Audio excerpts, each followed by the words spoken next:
Здравейте, аз съм Юли. Това е едно от новите помещения на JJ Mastering Studio. То още не е съвсем завършено, но вече е в действие. Отдавна искам да направя едно такова видео с мастеринг на живо. За да може да видят тези, които се интересуват как се случва целият процес. За целта днес съм избрал песен на един от изпълнителите, към който имам така специално отношение. И с който работим от години заедно. Това е Тодор Гаджалов. Песента се казва Missing Part. Можете да намерите линкове към песента отдолу в описанието. Може да видите и неговия профил, където ще намерите още такива готини песни. Много типична за него песен, така с хубави вокали, R&B звучене и с много хубав топъл звук, който той успял да докара. Той си е правил микса на песента и сега ще видим с какво можем да допренесем песента да зазвучи още по-добре. Ето файла, който получих от него. Както виждате, той е с по-тихо ниво. Първо ще го увелича с около 12 децибела в самото начало, преди всички плагини, за да мога да имам едно по-силно адекватно ниво и да останат 2-3 децибела преди нулата, за да има пространство за корекции. Аз съм си подготвил тук малко неща, за да може процесът да върви по-бързо и за да е по-интересно. Първото, което трябва да направим, е да чуем песента, така да си създадем първи впечатления. По принцип изслушвам цялата песен, но сега ще пусна част от куплета и припев.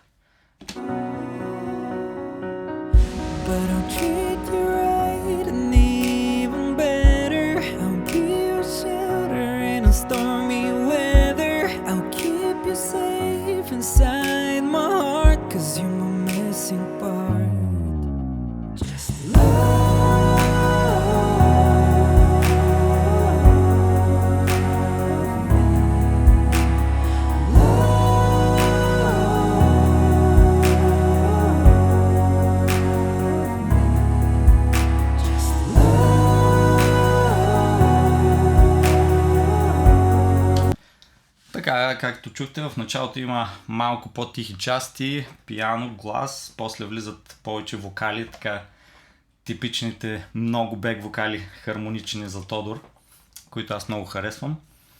Това, което ми харесва е, че звука е много топъл, звучи така меко, приятно, с хубава плътност. Ако сте обърнали внимание, в ниските има една много хубава мека каса, кик, който така леко изскача, но който може би изскача малко прекалено и е възможно после да имаме проблеми с него при лимитирането. Затова искам леко да го овладея, съвсем леко. За целта ще използвам мултибанд компресор на WaveLab, софтуера, с който работя за мастеринг. Така, използвам съвсем леко компресиране на ниските, около децибел. Също пускам леко микс с чистия сигнал, за да може още по-малко да лечи тази компресия. Много бавна атака, защото компресирам само субниски честоти, които са много бавни, и с бавната атака искам да оставя така максимална част от тях да изкоча, за да запазя звучението на кика, както и бавен релиз.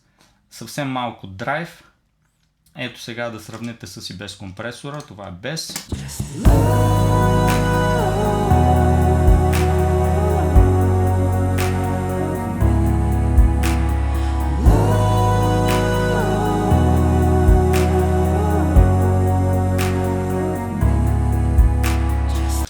Почти няма разлика, но някакси кика е малко по-владян и после ще звучи по-добре при финалното лимитиране. Ако забелязвате, звука е малко по-мътен.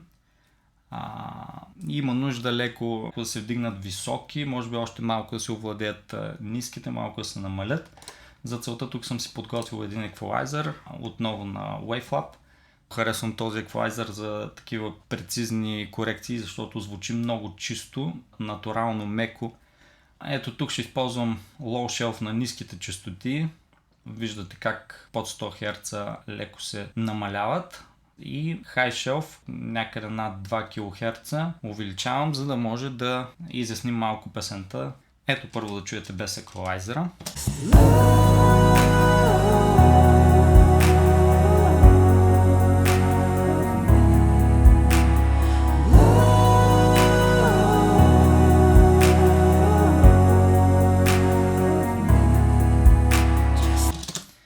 Така, и сега след като вдигнахме високите, има силни части, където има и по-силен основен вокал, където има повече съта или някакви избивания в високите честоти. Тях ще ги компенсираме с малко DSR или в случая мултибанд компресор на високите честоти. Отново ще използвам този на WaveLab, защото ми харесва, че звучи чисто и натурално. Ето тук съм го подготвил. Над 2,3 кГц.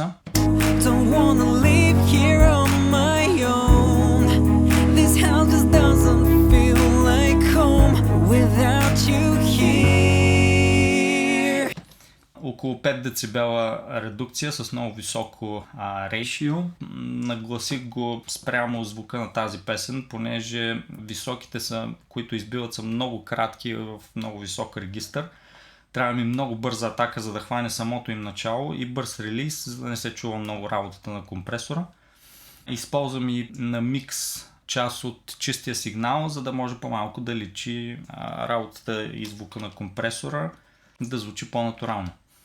Тук още допълнително съм вдигнал с 0,2 децибела високите, защото така ми звучи добре да има още малко бистрота в звука. Ето на този етап как звучи песента без компресора и еквалайзера, които сложих, и след това с...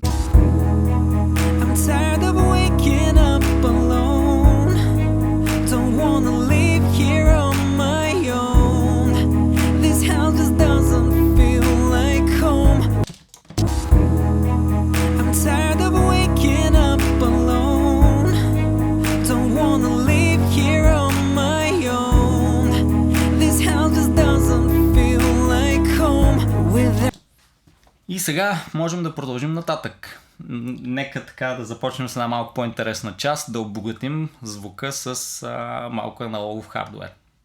Първо ще започнем като сложим всички аналогов хардуер на байпас и ще видите, че дори тогава има малка разлика с звука, когато се прекара през всичките кабели, конвертори. Получава се така едно натурално обогатяване на звука, включително и леки дефекти, едно размиване на стереото и някои такива дребни неща, които дават живот, особено при такава музика, която е правена изцяло в електронна среда. Can't promise not to make you mad, to make you mad. Can't promise not to make you sad.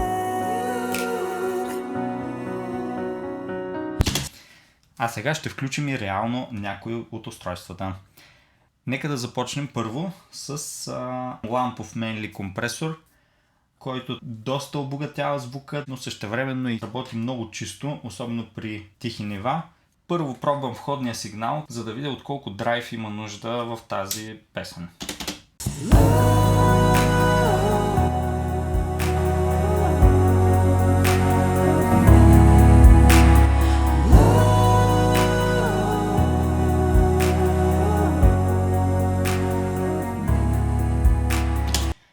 По-силно ниво започва да дере и може би в тази песен нямаме нужда от толкова драйв, затова ще оставя гейна на -2. Ще компенсирам малко с изходното ниво, което ще увелича с около 2 децибела. По този начин, когато компресорът е включен или изключен, ще имаме еднаква сила на звука. Сега да нагласим и малко останалите настройки. Ще сложа sidechain филтър, по този начин компресора няма да се влияе толкова от субниските, в които има тази изкачаща каса. И в случая ще вдигне още повече високата среда на звука, така ще му придаде още повече блясък, което мисля, че ще е плюс. Атаката, както обикновено, ще е по-скоро бавна, за да може да изпусне ударите в ритъма, защото за тази песен е характерно, че има хубав бит, който трябва да пробива. В случая ще го използвам в режим на по-високо ratio, защото така ми дава по-хубава атака и повече характер. Ето как звучи с и без компресора.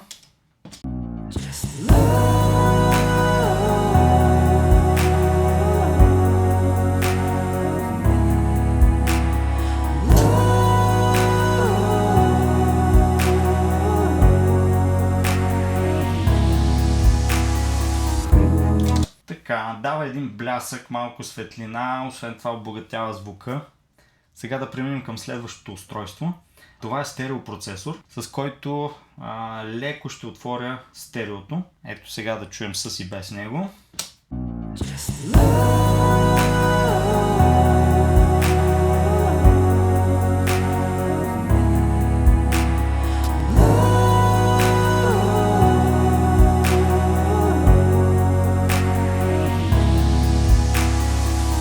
Така, много харесвам звука, това аналогово отваряне на стереото с този MS Master на SPL. Но се получава и едно размиване на кика, което ще компенсираме като леко съберем ниските честоти от тук. Може би само с една-две степени, нека да чуем.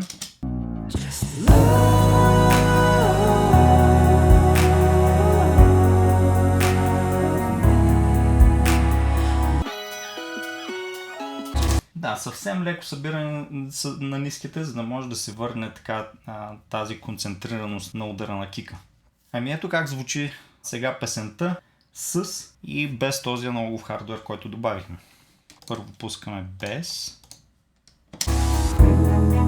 I'm tired of waking up alone. Don't wanna live here on my own. This house just doesn't feel like home without you here. И сега да добавим и следващото хардуерно устройство. Това е аналогов еквалайзър на SPL PassEQ. Този еквалайзър ще ползвам в MS режим. В поп музиката по-често се работи така, защото е много по-важно да имаме отделен контрол върху центъра, където е примерно гласа или баса или кика, и отделно върху стереото и нещата, които се появяват отстрани, отколкото да имаме контрол между ляв и десен канал отделно. Затова и аз почти винаги използвам този еквалайзър в моностерео режим, т.е. лявата секция ще бъде нещата, които са в центъра, а дясната само нещата, които са отстрани в стереото. Първото, което ще направя, е да се опитам леко да обогатя гласа в средите, който леко ми звучи потънал в микса. По този начин ще му придам и малко повече присъствие. Can't promise not to make you mad, to make you mad. Can't promise not to make you sad.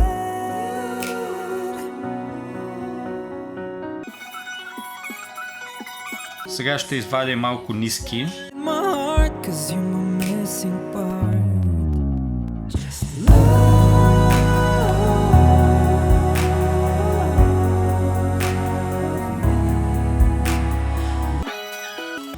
едновременно вдигнах малко ниските, едновременно и леко ги свалих под 60 Hz надолу, за да мога да им предам лека концентрираност, да стане още по-хубав удара на кика.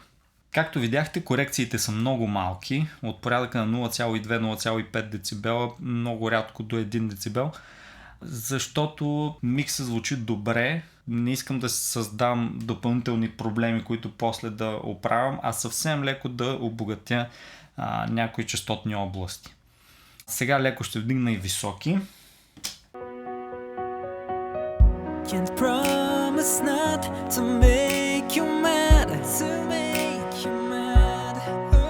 Виждате колко меко звучат тези високи.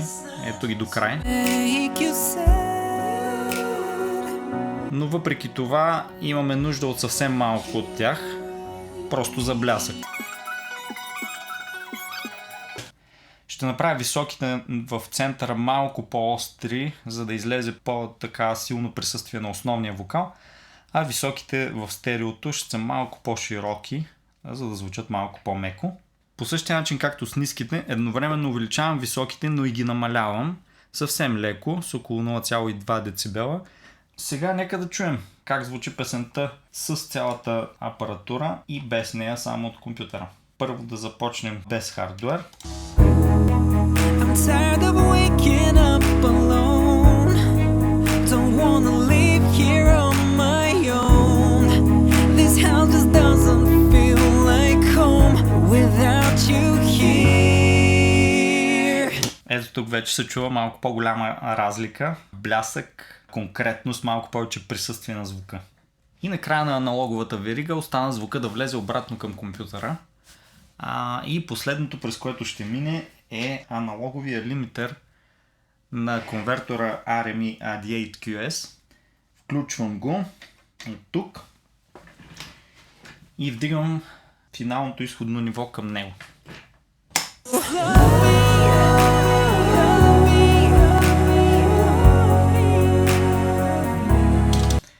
Но като слушам песента ми липсва още нещо.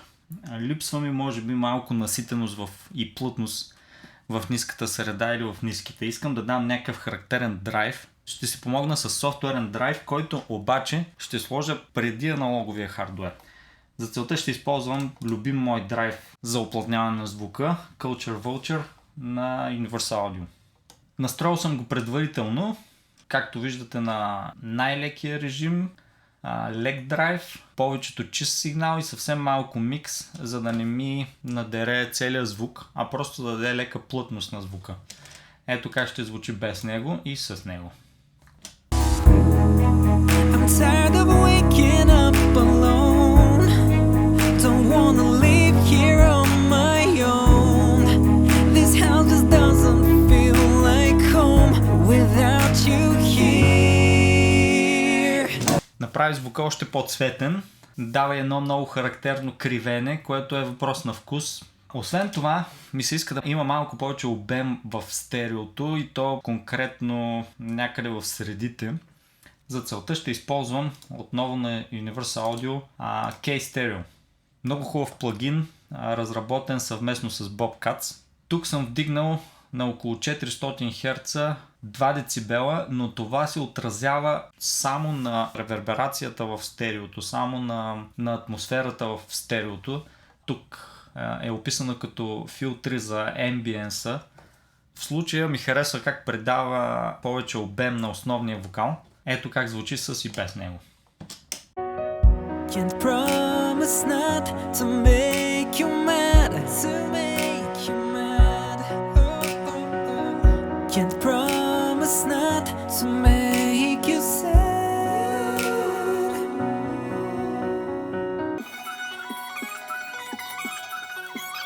Както чувате, създава се малко повече обем в стереото, малко по-хубава наситеност в средите. Аналоговия лимитър, който сложих преди това, обикновено го използвам за характер или за някакъв звук да ми даде, понеже той има по-бавен релиз, има един характерен пъмп, който на мен ми харесва, но не мога да го използвам за да увелича максимално звука, толкова колкото ми трябва за разпространение. Затова сега ще използвам дигитален лимитър, с който финално ще увелича звука на песента. В случая ще използвам лимитър на Voxengo Elephant, който много харесвам. Той работи изключително чисто и има много подробни настройки. Тук аз съм си нагласил някакви настройки, от които обикновено започвам. Използвам понякога и други лимитери, както на Wavelab, така Ozone лимитъра, който звучи много добре. Но примерно Ozone лимитъра за мен работи малко по-твърдо, с малко повече драйв. Вече след всичкия драйв, който добавихме, ще търся малко по-нежен звук, малко повече топлина и бистрота във високите. И затова ще използвам Voxengo Elephant. Пускам силна част на песента и включвам една много хубава функция, която при увеличаване на входното ниво и работата на лимитъра винаги поддържа една и съща сила на звука. Защото за мен е много важно да чувам реално какво се случва с звука. Не просто да звучи по-силно, а ако може да звучи по-добре или най-малкото по никакъв начин да не пострада звука от лимитирането.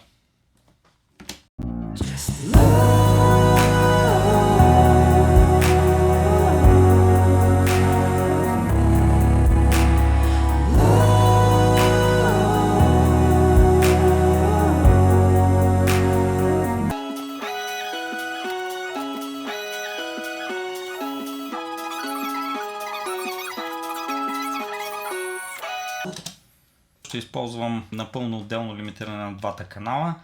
В случая тази твърдост на лимитирането ще остане на 0. Това е може би най-важната настройка на лимитера. Основният така тайминг, който когато е настроен на по-ниска стойност, работи много бързо и някак си става малко по-сплескан звука и подчертава повече високите честоти. Когато го увеличим повече, става по-объл, по-топъл и подчертава ниските честоти. Тук има още две много полезни настройки, които като се настроят правилно, дават една допълнителна яснота на трансиентите. Ето тук имаме и време на трансиентите допълнително и форма. Тук има и още допълнителни настройки, които в случая ще оставят така. Нека да чуем сега как звучи песента с и без лимитър, но много важно, с еднаква сила, за да видим реално разликата в звука без разлика в силата. Първо без лимитъра.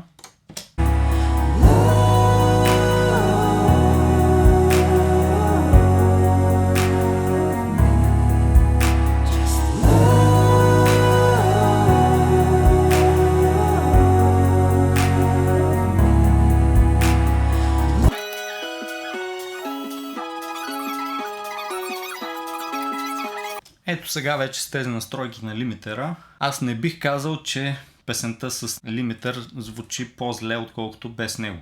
И това е целта да се постигне.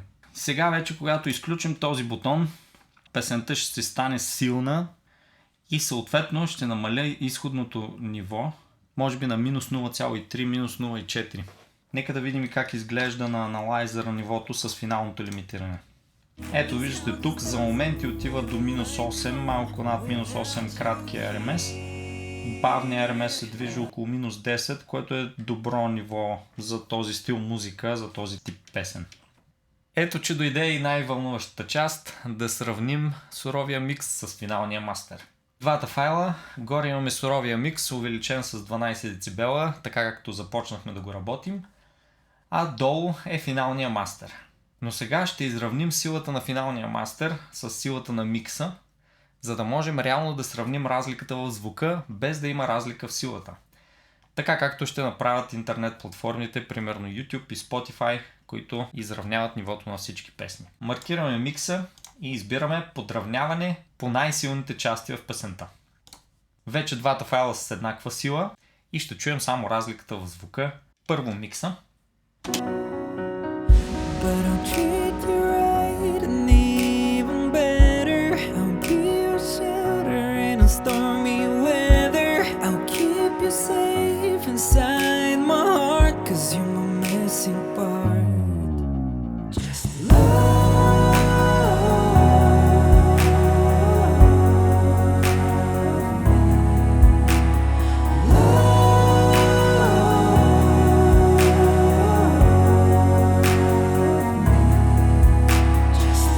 Както чувате, мастера звучи малко по-отворено, по-бляскаво, по-наситено. Кика не избива толкова, всички корекции, които направихме по време на целия процес.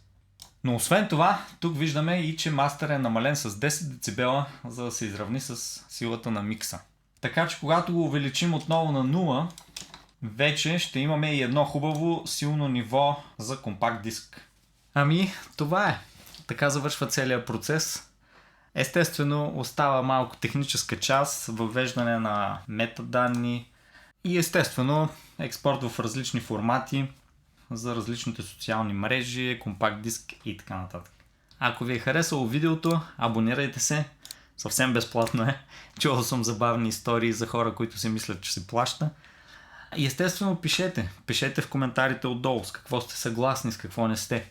Питайте и в новата група за мастеринг в Facebook. Чао от мен!